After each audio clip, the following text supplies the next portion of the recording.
Halo semuanya, pada video pembelajaran kali ini kita akan belajar tentang Abhidhamma Pitaka. Sebelumnya perkenalkan, nama saya Sandi Karnia Sugiartana. Salam sejahtera bagi kita semua. Sotihotu Namo Buddhaya. Sebelum kita mulai, jangan lupa untuk like, subscribe, dan juga share video ini ke teman-teman kalian agar video ini bisa lebih bermanfaat lagi bagi orang lain. Pertama, kita akan membahas tentang pengertian dan latar belakang disusunnya Abhidhamma Pitaka. Abhidhamma Pitaka merupakan bagian terakhir dari 3 bagian Tipitaka, kitab suci agama Buddha. Abhidhamma Pitaka merupakan pengerjaan ulang skolastik yang terperinci dari materi yang muncul pada sutta. Menurut catatan sejarah, Abhidhamma Pitaka diulang kembali pada Sangha Samaya ketiga di Pataliputra oleh Yang Arya Kasapatera. Kemudian pada Sangha Samaya keempat, kitab ini dituliskan pada lembaran-lembaran daun lontar dengan bahasa yang digunakan yaitu bahasa Pali. Abhidhamma sendiri berasal dari bahasa Pali yang terdiri dari 2 kata, yaitu Abhi yang berarti tinggi, agung, luhur atau luas, dan Dhamma yang berarti kebenaran atau ajaran kebenaran dari Sang Buddha. Jadi Abhidhamma berarti ajaran yang luhur, agung atau tinggi dari Sang Buddha. Dalam kitab ulasan Attasalini, Buddha Gosatera menjelaskan bahwa kata sifat Abhi secara harfiah berarti melebihi, melampaui, dan mengungguli. Dhamma dalam Sutta Pitaka adalah ajaran biasa atau wahara di sana dan banyak menggunakan istilah-istilah konvensional seperti manusia, binatang, benda-benda, dan sebagainya. Sedangkan Abhidhamma adalah ajaran tertinggi atau paramata desana, maka segala sesuatunya dianalisis secara teliti dan digunakan istilah-istilah yang analitis seperti kelompok kehidupan atau kanda, unsur atau dhatu, landasan atau ayatana, bahkan jalan pembebasan diterangkan dengan kata yang terang, jelas, dan tepat. Sebagai ajaran tertinggi, Abhidhamma memungkinkan seseorang untuk mencapai pembebasan mutlak dari semua bentuk penderitaan, karena Abhidhamma berguna untuk mengembangkan pandangan terang atau vipassana bhawana. Tetapi tidak pula dikatakan bahwa Abhidhamma mutlak atau sangat diperlukan untuk mencapai kebebasan. Pengertian dan pencapaian kebebasan semata-mata tergantung pada diri sendiri. Dikatakan bahwa 4 kesunyataan mulia yang merupakan landasan ajaran Sang Buddha terdapat dalam diri masing-masing manusia. Dhamma tidak terlepas dari diri manusia sendiri. Manusia perlu mencari ke dalam diri mereka sendiri dan kebenaran pun akan tampak. Dari sutta dijelaskan bahwa terdapat orang-orang yang mencapai pencerahan tanpa mengenal Abhidhamma terlebih dahulu, seperti 5 orang biku yang kemudian dikenal sebagai Pancawagya, yaitu kondanya, Wapa, Badiya, Mahanama, dan Asaji, mampu mencapai kesucian setelah mendengar khotbah Sang Buddha, yaitu pemutaran roda Dhamma atau Dhamma Cakkappavattana Sutta. Selain 5 orang biku tersebut, terdapat juga Upatissa yang kemudian dikenal dengan Yang Arya Sariputta, mencapai Sotapanna hanya dengan mendengar setengah bait hubungan kausal yang diajarkan oleh Yang Arya Asaji. Padahal waktu itu ia belum belajar Abhidhamma. Selain itu, terdapat Patacara, yaitu seorang ibu yang sedang bersedih karena kehilangan orang yang paling dekat dan paling disayangi olehnya. Ia mampu mencapai pembebasan melalui perenungan pada air yang membasahi kakinya atas nasihat Sang Buddha.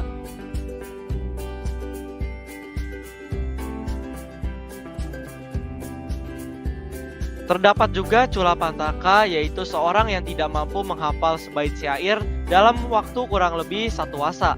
Mencapai kearahatan dengan mengamati proses ketidakkekalan, yaitu dengan cara memandang sehelai sapu tangan yang bersih di bawah terik matahari. Dikatakan bahwa Abhidhamma sesungguhnya kekal abadi. Ia berada di dalam alam semesta yang sangat luas ini. Hanya suatu ketika Abhidhamma itu dilupakan oleh para Brahma, dewa, dan manusia. Pada saat itulah muncul Sama Sang Buddha yang akan mengajarkan Abhidhamma kepada makhluk-makhluk. Dalam kitab ulasan Dhammapada, Khuddaka Nikaya, Udana, dan Itiwutaka dapat dijumpai data historis kisah berkenaan dengan Abhidhamma sebagai berikut. Pada minggu keempat setelah pencapaian penerangan sempurna, Sang Buddha berdiam di kamar batu permata yang diciptakannya dan bermeditasi mengenai Abhidhamma. Tahun ke-7 setelah pencapaian penerangan sempurna selama 1 wasa, Sang Buddha mengunjungi surga Tawatimsa dan memberikan pelajaran Abhidhamma kepada Dewi Maya dan Dewa secara terperinci. Pada kesempatan yang sama, ia mengajarkan kepada Yang Arya Sariputta di hutan kayu cendana secara singkat mengenai Abhidhamma. Yang Arya Sariputta mengajarkan Abhidhamma kepada siswanya secara setengah ringkas dan setengah rinci atas wewenang dari Sang Buddha untuk mengajarkan Abhidhamma kepada siswa-siswanya. Akhirnya Abhidhamma menjadi topik yang menarik di antara siswa Sang Buddha, termasuk Anandatthera. Pada Sangha Samaya ketiga di Pataliputta, diulanglah Abhidhamma Pitaka oleh Yang Arya Kasapathera. Dan selanjutnya pada Sangha Samaya keempat di Aluwihara, Abhidhamma Pitaka secara resmi ditulis di dalam sebuah kitab yaitu Tipitaka.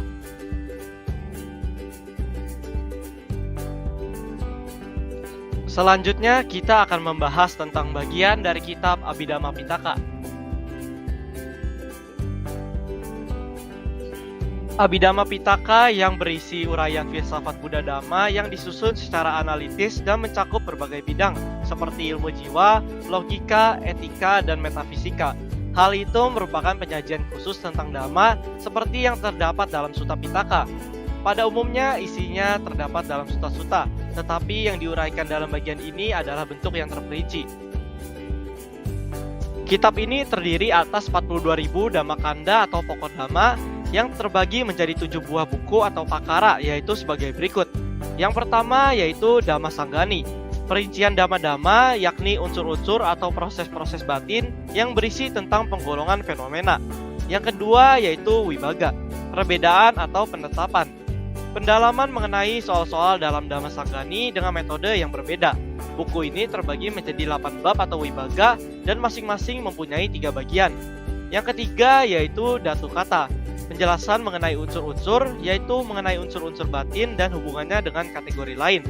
Buku ini terbagi menjadi 14 bagian.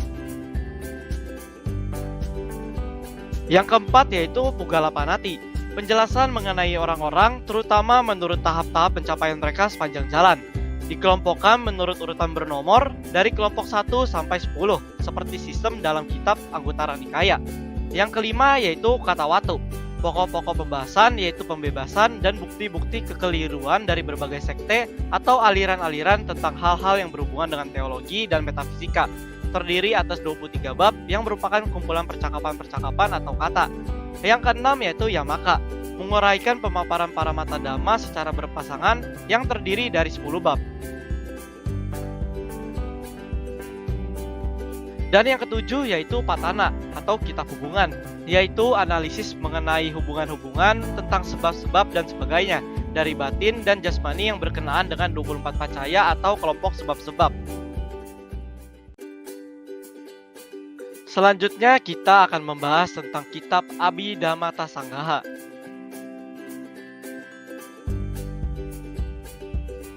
Abhidhammata Sanggaha berasal dari bahasa Pali yang terdiri atas 5 kata, yaitu Abhi yang berarti halus atau tinggi, Dhamma yang berarti kebenaran atau pelajaran dari Sang Buddha, Atta yang berarti intisari, Sang yang berarti singkatan, dan Gaha yang berarti gabungan.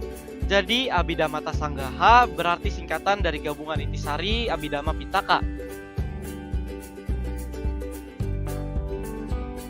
Abhidhammata Sanggaha berisikan pelajaran mengenai cita atau kesadaran, cetasika atau bentuk-bentuk batin, rupa atau materi, dan nibbana atau nirwana. Buku Abhidhammata Sanggaha ditulis oleh Wen Anuruddhacharya Mahathera pada tahun 357 sebelum Masehi. Abhidhammata Sanggaha sangat penting untuk dipelajari karena merupakan pokok dasar Abhidhamma.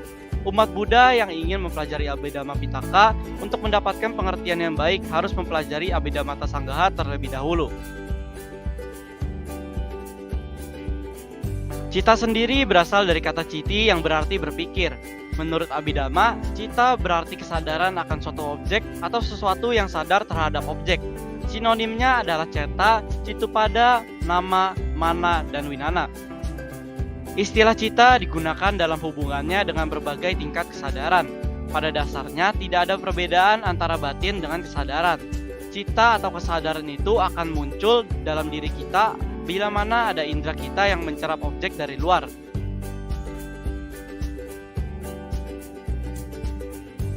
Menurut sifat atau keadaan, bahwa kesadaran atau pikiran itu adalah keadaan yang mengetahui objek saja, maka kesadaran itu hanya satu. Tetapi, bila ditinjau menurut keadaan yang diketahui dan bagian yang diketahui, maka akan terdapat banyak cita, yaitu mengetahui dalam hal keinginan yang baik atau yang tidak baik, mengetahui dalam hal rupa jana atau jana berbentuk, mengetahui dalam hal arupa jana atau jana tak berbentuk, atau mengetahui dalam hal nibbana. Selanjutnya yaitu cetasika. Cetasika atau bentuk-bentuk batin adalah keadaan yang bersekutu dengan cita. Gejala yang bersekutu dengan cita disebut cetoyo talakana, yaitu keadaan yang bersekutu dengan cita disertai 4 macam sifat, yaitu ekupada yang berarti timbulnya bersama dengan cita, eka niroda yang berarti padamnya bersama dengan cita, akalambana yang berarti mempunyai objek yang sama dengan cita, dan eka watuka yang berarti pemakaian objek sama dengan cita. Selanjutnya yaitu rupa. Rupa adalah suatu keadaan yang dapat bercerai-berai atau berubah padam. Rupa sering diterjemahkan dengan materi, bentuk-bentuk, tubuh, dan sebagainya. Rupa atau jasmani setiap makhluk itu pada hakikatnya akan timbul karena adanya 4 macam kebutuhan atau 4 pacaya. Berikut adalah 4 macam pacaya tersebut. Yang pertama yaitu kama atau karma, yaitu perbuatan atau kehendak yang baik maupun yang tidak baik. Jika perbuatan baik yang lebih banyak dilakukan, maka jasmani yang terbentuk tentu akan normal, tidak ada cacatnya, juga akan cantik dan tampan, serta selalu sehat. Tetapi, jika perbuatan tidak baik yang lebih banyak dilakukan, maka jasmani yang terbentuk umumnya tidak normal atau memiliki kecacatan.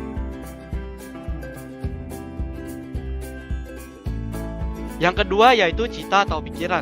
Jika pikiran kita selalu tenang, damai, maka akan tercetus ke dalam wajah yang ceria, cerah, dan murah senyum. Namun, jika pikiran kita selalu kacau, maka yang tampak dalam wajah kita akan cemberut atau marah. Yang ketiga yaitu utu atau temperatur suhu. Jika kita tinggal di daerah tropis, maka kulit kita umumnya akan berwarna cenderung hitam atau gelap. Tetapi jika kita berada di daerah dingin, maka umumnya kulit kita akan berwarna putih atau kuning langsat. Yang keempat yaitu ahara atau makanan. Jika kita selalu makan makanan yang penuh gizi, maka jasmani kita akan tumbuh dengan baik dan sehat. Tetapi jika kita selalu makan makanan yang kurang bergizi, maka jasmani yang terbentuk juga kurang baik dan kurang sehat.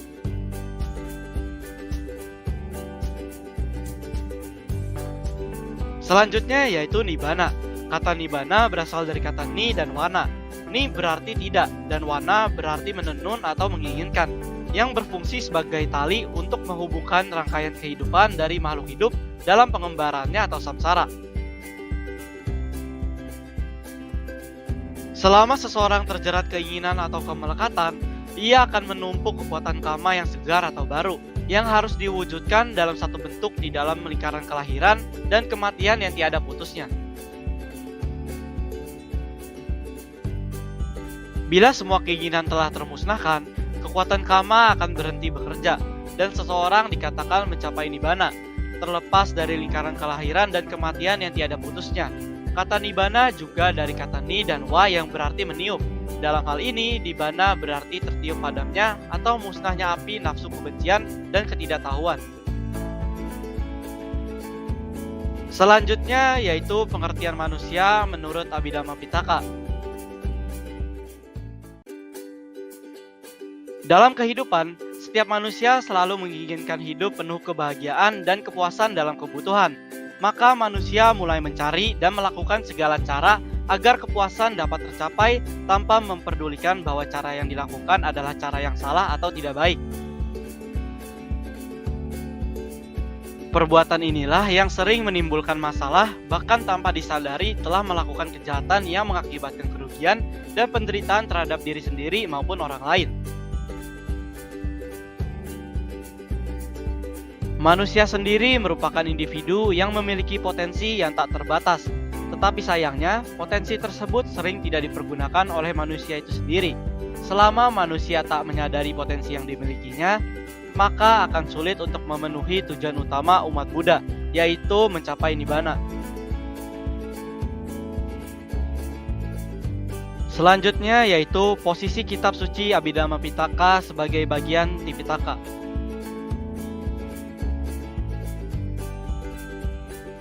Abhidhamma merupakan hal yang sangat penting bagi eksistensi agama Buddha. Pentingnya Abhidhamma bagi para biku ditetapkan pada sidang Sangha atau konsili ketiga yang dipimpin oleh Biku Moggalliputta-Tissa.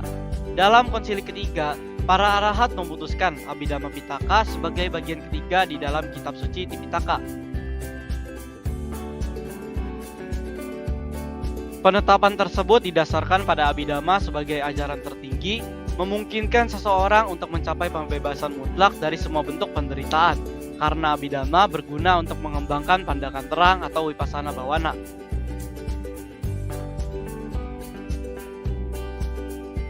Nah, seperti itulah materi tentang Abhidhamma Pitaka.